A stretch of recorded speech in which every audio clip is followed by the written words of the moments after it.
ನಮಸ್ಕಾರ ವೀಕ್ಷಕರೇ, S R Kannada TV ಚಾನಲ್ಗೆ ಸ್ವಾಗತ. ನಾವು ನಿಮ್ಮ ಜ್ಯೋತಿಷ್ಯ ರತ್ನಾಕರ ಪಂಡಿತ್ ಗಣಪತಿ ಭಟ್ ಗುರುಜಿ. ವೀಕ್ಷಕರೇ, ಇವತ್ತಿನ ಸಂಚಿಕೆಯಲ್ಲಿ ಮಕರ ರಾಶಿಯವರ ವರ್ಷ ಭವಿಷ್ಯ 2025ನೇ ಇಸ್ವಿನಲ್ಲಿ ಮಕರ ರಾಶಿಯವರಿಗೆ ವಿಶೇಷವಾಗಿ ಸಾಡೆ ಸಾತಿಯ ಮುಕ್ತಾಯವಾಗುತ್ತದೆ.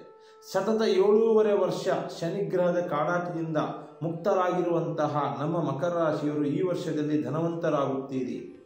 ಹಾಗಂದ ಮೇಲೆ ಯಾವ ವೃತ್ತಿ ಕ್ಷೇತ್ರದಲ್ಲಿ ಮಕರ ರಾಶಿಯವರಿಗೆ ಅಭಿವೃದ್ಧಿ ಇದೆ? ಕೆಲಸ ಕಾರ್ಯದಲ್ಲಂತೂ ಒಳ್ಳೆಯ ಅಭಿವೃದ್ಧಿ ಇದೆ. ಧನಪ್ರಾಪ್ತಿ 100% ಭಾಗ ಸಕ್ಸಸ್ಫುಲ್ ಜೀವನ ಕಾಣ್ತೀರಿ. ವರ್ಷದ ಆರಂಭದಲ್ಲೂ ಅಷ್ಟೇ, ಮಧ್ಯ ಭಾಗದಲ್ಲೂ ಅಷ್ಟೇ, ಕಡೆಯ ಭಾಗದಲ್ಲೂ ಅಷ್ಟೇ ನೀವು ಅಭಿವೃದ್ಧಿ ಹೊಂದುತ್ತೀರಿ ಅಂತ ಹೇಳ್ಬೋದು. ಹಾಗಂದ್ಮೇಲೆ ಈ ವರ್ಷದಲ್ಲಿ 2025ನೇ ಇಸ್ವಿಯಲ್ಲಿ ಆರೋಗ್ಯ, ಸಂತಾನ, ಕುಟುಂಬ, ದಾಂಪತ್ಯಗಳ ವಿಚಾರಗಳ ಬಗ್ಗೆ ಹೇಗೆ ಅನುಷ್ಠಾನ ಇದೆ, ಶನಿಯ ಸಾಡೆ ಸಾತಿಯ ಮುಕ್ತಾಯದ ಪ್ರಭಾವ ಯಾವ ಕ್ಷೇತ್ರಗಳಲ್ಲಿ ಇವರು ಅಭಿವೃದ್ಧಿ ಆಗ್ತಾರೆ, ಇವತ್ತಿನ ಸಂಚಿಕೆಯಲ್ಲಿ ನಾವು ತಿಳ್ಕೊಳ್ಳೋಣ. ಪ್ರಥಮವಾಗಿ ಈ ರಾಶಿಯವರ ಗುಣ ನಡತೆ ಬಗ್ಗೆನೂ ಸ್ವಲ್ಪ ನಾವು ಗಮನ ಹರಿಸಬೇಕಾಗ್ತದೆ. ಈ ಮಕರ ರಾಶಿಯವರು ಒಳ್ಳೆಯ ಗ್ರಹಣ ಶಕ್ತಿ ಉಳ್ಳವರು. ಈ ಒಳ್ಳೆಯದ್ದು ಕೆಟ್ಟದ್ದು ಅಂದರೆ ಪಾಸಿಟಿವ್ ನೆಗೆಟಿವ್ ಇದೆಲ್ಲರ ಬಗ್ಗೆನೂ ಕೂಡ ಬಹಳ ಚೆನ್ನಾಗಿ ಯೋಚನೆ ಮಾಡಿ ನಿರ್ಧಾರ ತಗೊಳ್ಳುವಂಥ ವ್ಯಕ್ತಿಗಳು. ದುಡುಕು ಸ್ವಭಾವದವರಲ್ಲ ಅಂತ ಅರ್ಥ. ಹೀಗೇ ಬದುಕಬೇಕು ಅನ್ನುವಂಥ ಕ್ರಮಬದ್ಧವಾದ ಜೀವನಗಳನ್ನ ಇವರು ಅನುಸರಿಸ್ಕೊಂಡು ಹೋಗ್ತಾ ಇರ್ತಾರೆ. ಇವರದೇ ಒಂದು ಡೆಸ್ಟಿನೇಷನ್ಗಳನ್ನ ಇಟ್ಕೊಂಡಿರ್ತಾರೆ. ತೀಕ್ಷ್ಣ ಬುದ್ಧಿ, ದೂರದೃಷ್ಟಿ ಜಾಸ್ತಿ ಇರುತ್ತೆ ಇವರಿಗೆ. ದೂರದ ಆಲೋಚನೆಗಳು, ಮುಂದಾಲೋಚನೆಗಳ ಬಗ್ಗೆ ಯೋಚನೆ ಮಾಡ್ತಾ ಇರ್ತಾರೆ. ಬಹಳ ಯೋಚನಾಶೀಲರಾಗಿರ್ತಾರೆ. ಬಾಲ್ಯದಿಂದಲೂ ಕೂಡ ಕಷ್ಟ ನಷ್ಟಗಳನ್ನ, ಅಡ್ಡಿ ಆತಂಕಗಳನ್ನ ನೋಡಿಕೊಂಡು ಬೆಳೆದಿರ್ತಾರೆ. ಅಂದರೆ ಐಷಾರಾಮಿಯ ಜೀವನ ನೋಡಲಿಕ್ಕೂ ಸಹಿಯಾಗಿರ್ತಾರೆ. ಕಷ್ಟದ ಜೀವನ, ಬಡಬಗ್ಗರ ಜೀವನಕ್ಕೆ ಹೊಂದಿಕೊಳ್ಳುವಂಥ ಮನಸ್ಥಿತಿಗೂ ಸಹಿ ಅಂತಾರೆ ನಮ್ಮ ಮಕರ ರಾಶಿಯ ವ್ಯಕ್ತಿಗಳು.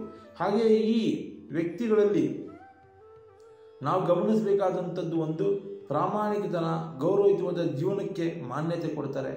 ನೋಡಿ, ಈ ಒಳ್ಳೆತನ, ಒಳ್ಳೆಯ ಕೆಲಸ ಕಾರ್ಯ, ವ್ಯವಹಾರ, ಕುಟುಂಬಗಳಲ್ಲಿ ನಿಮ್ಮ ಸುತ್ತಮುತ್ತಲಿರುವಂತಹ ವ್ಯಕ್ತಿಗಳೇ ಒಂದಲ್ಲ ಒಂದು ರೀತಿಯಲ್ಲಿ ಶತ್ರುಗಳಾಗ್ತಾರೆ. ಇದ್ರ ಬಗ್ಗೆ ಎಚ್ಚರಿಕೆಯಿಂದಿರಬೇಕು ಮಕರ ರಾಶಿಯವರು. ಅದರ ಶತ್ರುಗಳಿಂದ ಎಷ್ಟೇ ಅಪಮಾನ ಆಗಲಿ, ಅವಮಾನ ಆಗಲಿ, ತೇಜೋಗಳ್ಯಗಳು ನಡೀತಾ ಇರಲಿ, ನೀವು ಕುಗ್ಗೋದಿಲ್ಲ.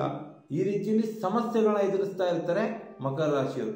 ನೋಡಿ, ಈ ಮಕರ ರಾಶಿಯವರಿಗೆ ಕೆಲವೊಂದು ವಿಚಾರಗಳಲ್ಲಿ ಸೆಲ್ಫಿಶ್ಗಳಾಗಿರ್ತಾರೆ. ಎಂಥ ಶತ್ರುಗಳಾದರೂ ಬಗ್ಗೋದಿಲ್ಲ. ಸೆಲ್ಫಿಶ್ ಅಂದರೆ ಸ್ವಾರ್ಥದ ಮನಸ್ಥಿತಿಗೆ, ನನಗೇ ಬೇಕು, ನಾನು ಇಷ್ಟಪಟ್ಟಿದ್ದೇ ನಡಿಬೇಕು, ನಾನು ಅಂದ್ಕೊಂಡಿದ್ದೇ ಸರಿಯಾಗಬೇಕು ಅನ್ನುವಂಥ ಮನಸ್ಥಿತಿ ಅದು ಸಹಜವಾಗಿರ್ತದೆ. ಅದರಲ್ಲಿ ನಿಮ್ಮಲ್ಲಿ ಸ್ವಲ್ಪ ಹೆಚ್ಚಿರ್ತದೆ ಅಂತ ಹೇಳ್ಬೋದು. ಯಾಕಂದ್ರೆ ನನ್ನ ಹತೋಟಿಯಲ್ಲಿ ಕೆಲಸ ಕಾರ್ಯಗಳು ನಡೀಬೇಕು ಅನ್ನುವಂಥದ್ದು, ನಾನು ಹೇಳಿದಂಗೆ 4 ಜನ ಕೇಳಬೇಕು ಅನ್ನುವಂಥದ್ದು ಗುಣ ನಿಮಗೆ ಬಾಲ್ಯದಿಂದನೂ ಬಂದಿರುತ್ತದೆ. ನೋಡಿ, ಹಣಕಾಸಿನ ವಿಚಾರದಲ್ಲಿ ಸ್ವಲ್ಪ ಗಮನ ಹರಿಸಿ. ನಿಮಗೆ ಧನಲಾಭ ಅಂತೂ ಇರೋದು ಸತ್ಯ. ಆದರೆ ಹಣಕಾಸಿನ ವಿಚಾರದಲ್ಲಿ ಸುಖ ಸುಮ್ಮನೆ ದುಡ್ಡು ಖರ್ಚು ಮಾಡುವ ಜನರು ಕೂಡ ನೀವಲ್ಲ. ಪ್ರತಿಯೊಂದು ರೂಪಾಯಿಗೂ ಕೂಡ ಲೆಕ್ಕಾಚಾರ ಇಟ್ಟು ಜೀವನ ಮಾಡುವಂಥ ವ್ಯಕ್ತಿಗಳಾಗಿರ್ತಾರೆ. ಓವರಾಲ್ ಹೇಳೋದ್ರಿಂದ ಕಂಜೂಸಿನ ಮನಸ್ಥಿತಿಯ ವ್ಯಕ್ತಿಗಳು ಈ ಮಕರ ರಾಶಿಯವರು. ನೋಡಿ, ಈ ರಾಶಿಯವರಿಗೆ ಒಂದು ಹಠ ಏನಪ್ಪ ಅಂದರೆ ಜೀವಿತಾವಧಿಗಂತಲೂ ಕೂಡ ದುರಿಬೇಕು, ಯಾರ ಹಂಗದು ನಾವು ಇರಬಾರ್ದು ಅನ್ನುವಂಥದ್ದು ಹಠ. ಯಾರ ಮೇಲೂ ನಾವು ಡಿಪೆಂಡೆಂಟ್ ಆಗುವಂಥ ಮನಸ್ಥಿತಿಯಲ್ಲಿ ಇರೋದಿಲ್ಲ ಅನ್ನುವಂಥ ಹಠ ಮಕರ ರಾಶಿಯವರಿಗಿರ್ತದೆ. ಅವರ ಆಯುಷ್ ಇರುವಂಥ ಕೂಡ ಅಂದರೆ ಅವರ ಶಕ್ತಿ ಇರುವ ತನಕ ದುಡಿಯುವಂಥ ಮನಸ್ಸು ಇಟ್ಕೊಂಡಿರ್ತಾರೆ. ಹಾಗೆ ದುಡಿತಾ ಇರ್ತಾರೆ ಕೂಡ. ಕೆಲವೊಂದು ಕಾರ್ಯ ಸಾಧನೆಗೆ ನೋಡಿ, ಮಕರ ರಾಶಿಯವರು ಕ್ರಿಮಿನಲ್ ಆಗಿ ಮನಸ್ಥಿತಿನ ಮತ್ತು ಮೆಂಟಾಲಿಟಿನ ಯೂಸ್ ಮಾಡ್ತಾರೆ. ಕೆಲವೊಂದು ಕಾರ್ಯ ಸಾಧನೆಗೋಸ್ಕರ ಅಮಾಯಕರಂತೆ ವರ್ತಿಸಿ ಕಾರ್ಯ ಸಾಧನೆ ಮಾಡ್ಕೊತಾರೆ. ಏನೂ ಗೊತ್ತಿಲ್ಲದ ನಾಟಕ ಮಾಡಿ ಕಾರ್ಯ ಸಾಧಿಸ್ಬಿಡ್ತಾರೆ. ಯಾವ ರೀತಿಯಲ್ಲಿ, ಯಾವುದ್ಯಾವ್ದು ಕ್ಷೇತ್ರಗಳಲ್ಲಿ ಯಾವುದೋ ಒಂದು ಅಧ್ಯಕ್ಷ ಗಾದಿಗೆ ಪ್ರಯತ್ನ ಪಟ್ಟಾಗ ನಾಟಕ ಮಾಡಿ ಆ ಹುದ್ದೆನ ತಗೊಳ್ಳೋದು, ಒಳ್ಳೆಯ ಅಧಿಕಾರಕ್ಕೆ ಬೇಕು ಅನ್ನುವಂಥ ಆಸೆ ಪಡ್ತಾ ಇರ್ತಾರೆ.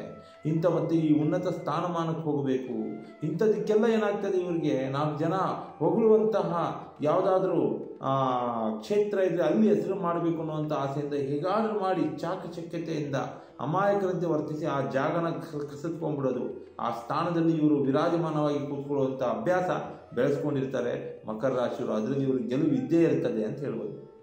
ಹಾಗಂದ್ಮೇಲೆ 2025ನೇ ವರ್ಷದಲ್ಲಿ ಮಕರ ರಾಶಿಯವರಿಗೆ ಯಾವ ರೀತಿಯಲ್ಲಿ ಭವಿಷ್ಯ ಬರಲಿದೆ ನೋಡಿ.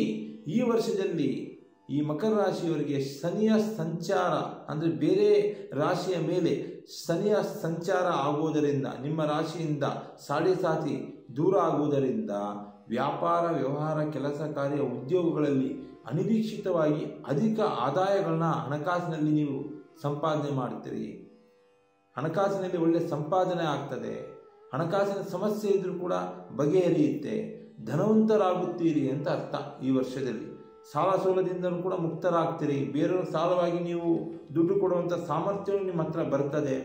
ಅಥವಾ ಈ ಭೂಮಿ ಜಮೀನು ಖರೀದಿ ಯೋಗಗಳು ಕೂಡ ಬರ್ತದೆ. ಇನ್ವೆಸ್ಟ್ಮೆಂಟ್ ಮಾಡ್ತೀರಾ, ಒಳ್ಳೆ ರೀತಿಯಲ್ಲಿ ವ್ಯಾಪಾರದಲ್ಲಿ ಅಭಿವೃದ್ಧಿ ಕಾಣ್ತೀರಾ ಅಂತ ಹೇಳ್ಬೋದು. ಹಾಗೆ ವರ್ಷಾನುಗಟ್ಟಲೆ ಏನಾದರೂ ಸಂತಾನ ಇಲ್ಲದೆ ಪರಿತಪಿಸ್ತಾ ಇದ್ರೆ ಶನಿಯ ಕಾಡಾಟ ಮುಕ್ತಾಯ ಆಗಿರುವಂಥ ಕಾರಣ ಈ ವರ್ಷದಲ್ಲಿ 7.5 ಮುಕ್ತಾಯದಿಂದ ಸಂತಾನ ಪ್ರಾಪ್ತಿ ಗ್ಯಾರಂಟಿ. ಮಕರ ರಾಶಿಯವರಿಗೆ ಆರೋಗ್ಯನ ಕಾಪಾಡ್ಕೊಂಡು ಹೋಗಿ. ಅನಾರೋಗ್ಯದ ಬಾಧೆ ಸ್ವಲ್ಪ, ಮಾನಸಿಕ ಖಿನ್ನತೆ ಸ್ವಲ್ಪ ದೂರ ಆಗ್ತದೆ. ಈ ವರ್ಷದಲ್ಲಿ ನೀವು ಆರೋಗ್ಯ ಕಾಪಾಡಿಕೊಂಡ್ರೆ ಅನಾರೋಗ್ಯದ ಬಾಧೆನೂ ದೂರ ಆಗ್ತದೆ, ಮಾನಸಿಕ ಖಿನ್ನತೆಯೂ ದೂರ ಆಗ್ತದೆ. ಹಾಗೆಯೇ ನಿಮಗೆ ಸ್ವಲ್ಪ ಹಠ ಜಾಸ್ತಿ. ಕೆಲವೊಂದು ಆಕರ್ಷಣೆಗಳ ಮೇಲೆ, ಈ ಜೂಜು ಮೋಜು ಮಸ್ತಿ ಇಂಥದ್ರ ಮೇಲೆ ಸ್ವಲ್ಪ ಹಣ ತೊಡಗುವಂತಹ, ಅಂದರೆ ಹಣ ಹಾಕುವಂತಹ ಲಕ್ಷಣದಲ್ಲಿ ನೀವು ಇರ್ತೀರಿ. ಅದೊಂದು ನಿಮಗೆ ಮೈಂಡಲ್ಲಿ ತೂರ್ಕೊಂಡಿರ್ತದೆ. ಅದ್ರ ಬಗ್ಗೆ ಸ್ವಲ್ಪ ಕಂಟ್ರೋಲಿಂಗ್ ಇರಲಿ. ನಿಮ್ಮ ಮೈಂಡ್ ಕಂಟ್ರೋಲ್ ಮಾಡಿಕೊಂಡು ಮನಸ್ಸಿನ ನಿಯಂತ್ರಣ ಇಟ್ಕೊಂಡು ಜೂಜು ಮೋಜು ಮಸ್ತಿಗಳಿಂದ ನೀವು ಹೊರಗೆ ಬಂದರೆ ನಿಮಗೆ ಧನ ನಷ್ಟ ಆಗೋದಿಲ್ಲ. ಇಲ್ಲ ಅಂದರೆ ದುಡಿದಂಥ ದುಡ್ಡು ನಷ್ಟ ಆಗೋದು ಗ್ಯಾರಂಟಿ. ಅಕಸ್ಮಾತ್ ಬಾಲ್ಯದಿಂದನೂ ಅಭ್ಯಾಸ ಇದ್ದರೆ ಅಥವಾ ಪ್ರಾಯ ವಯಸ್ಸಲ್ಲಿ ಇಂಥ ಅಭ್ಯಾಸ ಬಂದರೆ ದಯವಿಟ್ಟು ನಿಲ್ಲಿಸಿಬಿಡಿ ವೀಕ್ಷಕರೇ. ಯಾರು ಮಕರ ರಾಶಿಯವರು ನೋಡಿ, ಈ ವರ್ಷದಲ್ಲಿ ಇನ್ನೊಂದು ಒಳ್ಳೆಯ ವಿಚಾರ ಅಂದರೆ ನಿಮ್ಮ ಕೈಯಲ್ಲಿ ದುಡ್ಡು ಓಡಾಡ್ತಾ ಇರುತ್ತೆ ಅಥವಾ ವ್ಯಾಪಾರದಲ್ಲಿ ಅಭಿವೃದ್ಧಿ ಆಗ್ತಾ ಇರ್ತೀರ ಅಂತ ತಿಳ್ಕೊಂಡು ನೋಡಿ.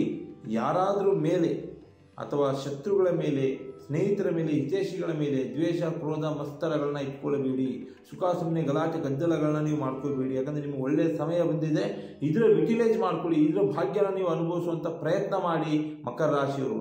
ಹಾಗೂ ಶುಭ ಕಾರ್ಯ ಮದುವೆ ಯೋಗ ಕೂಡ ಈ ವರ್ಷದಲ್ಲಿ ನಿಮಗೆ ಲಭಿಸುತ್ತೆ. ಜನನಾಯಕರಾಗಿ ಬೆಳೀತೀರಾ. ವಾಕ್ಚಾತುರ್ಯತೆ ಇರೋದ್ರಿಂದ ಅದನ್ನು ಯುಟಿಲೈಸ್ ಮಾಡ್ಕೊಳ್ಳಿ. ಹಾಗೆ ಕುಟುಂಬದಲ್ಲಿ ಸ್ವಲ್ಪ ಮನಸ್ತಾಪಗಳು ಹೆಚ್ಚಾಗ್ತದೆ. ಯಾಕಂದರೆ ಹೊರಗೆ ನೀವು ಟೈಮ್ ಇನ್ವೆಸ್ಟ್ಮೆಂಟ್ ಮಾಡ್ತಾನೆ ಇರ್ತೀರಾ.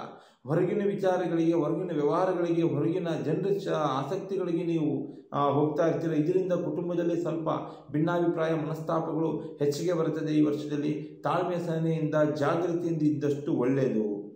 ಮತ್ತು ಈ ಪ್ರೀತಿ ಪ್ರೇಮದ ವಿಚಾರದಲ್ಲಿ ಏನಾದರೂ ಕೊರಗಿದ್ರೆ ನೀವು ಇಷ್ಟಪಟ್ಟಂಥ ಸ್ತ್ರೀ ಪುರುಷರು ನಿಮ್ಮಂತೆ ಆಗ್ತಾರೆ ಈ ವರ್ಷದಲ್ಲಿ. ಯಾಕಂದರೆ 7.5 ಪ್ರಭಾವ ನಿಮಗೆ ಮುಗಿದಿರೋದ್ರಿಂದ ಒಂದು ರೀತಿಯಲ್ಲಿ ಹೇಳಬೇಕಂದ್ರೆ ಮಕರ ರಾಶಿಯವರು ಈ ವರ್ಷದಲ್ಲಿ ಅದೃಷ್ಟವಂತರಾಗ್ತೀರಾ.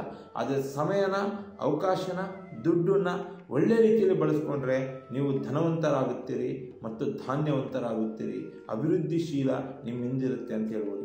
ಹಾಗೆ SR ಕನ್ನಡ TV ಚಾನಲ್ನ ಸಬ್ಸ್ಕ್ರೈಬ್ ಮಾಡ್ಕೊಳ್ಳಿ. ರಾಶಿ ನಕ್ಷತ್ರಗಳ ಬಗ್ಗೆ ಹಾಗೂ ಈ ತಂತ್ರ ಮಂತ್ರಗಳ ಬಗ್ಗೆ ಕೂಲಂಕುಷವಾಗಿ ಪರಿಶೀಲನೆ ಮಾಡಿ, ಚರ್ಚೆ ಮಾಡಿ, ಒಳ್ಳೆಯ ಸಲಹೆ ಹಾಗೂ ಸೂಚನೆ ಪರಿಹಾರಗಳನ್ನ ತಿಳಿಸ್ಕೊಡ್ತೇವೆ ವೀಕ್ಷಕರೇ. ನಮಸ್ಕಾರ. ಸರ್ವೇ ಜನೋ ಸುಖಿನೋ ಭವಂತು.